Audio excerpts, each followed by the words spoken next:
Ridley Scott's Alien is a masterclass in how to build suspense through use of still, atmospheric cinematography. The first 5 minutes of the movie establish the incredibly immersive world that Scott has created, as the audience are treated to delightfully mundane long shots of the Nostromo as it drifts through the vast emptiness of space. The Nostromo is the name of the ship that is delivering an ore refinery to Earth, where, upon arrival, the crew, who are currently in the ship's hypersleep chambers, are due to wake up to complete another honest job.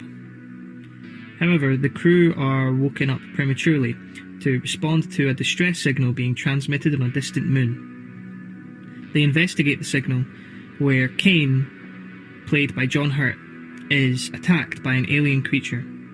The alien attaches itself to him, and by carrying a paralysed Kane back to the ship's medical bay, the Nostromo crew invite an unstoppable killing machine to hunt and pick the crew off one by one. It's up to Ripley, played by Sigourney Weaver, to not only escape, but to ensure that the alien does not make it back to Earth, where it would surely wreak havoc should she fail.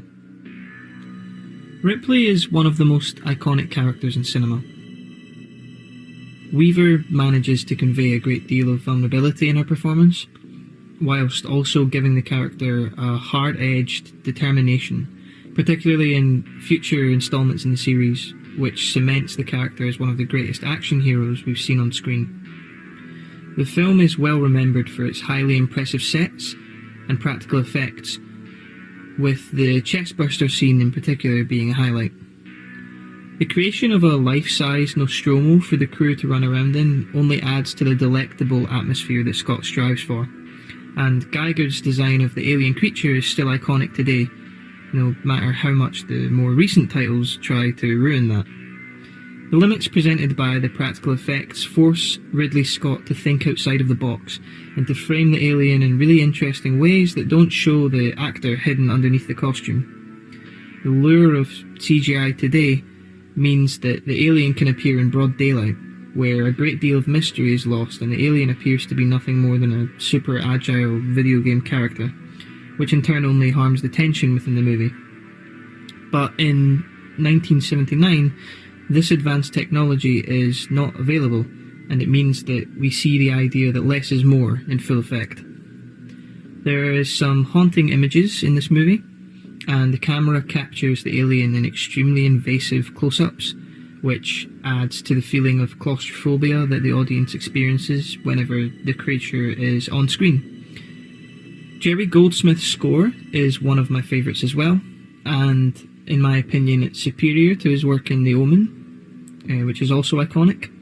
His score evokes a sense of discovery through its wandering theme that also contains within it an eerie undertone that perhaps represents the idea that there is a great danger lurking in the unknown. The movie features a simple premise, but the craftsmanship that goes into it is what sets it apart from its contemporaries in my mind. The film might not be for everyone though. It's often slow in its pacing and it's even uneventful at times, though I appreciate that because in these moments it allows us to get to know the characters and to see the relationships developing, or that are already developed, within the crew. Thankfully, James Cameron's sequel, Aliens, might satiate the appetite of those who crave a greater amount of set pieces and action, as he turns the formula completely on its head with his own unique vision, which is a masterpiece in its own right.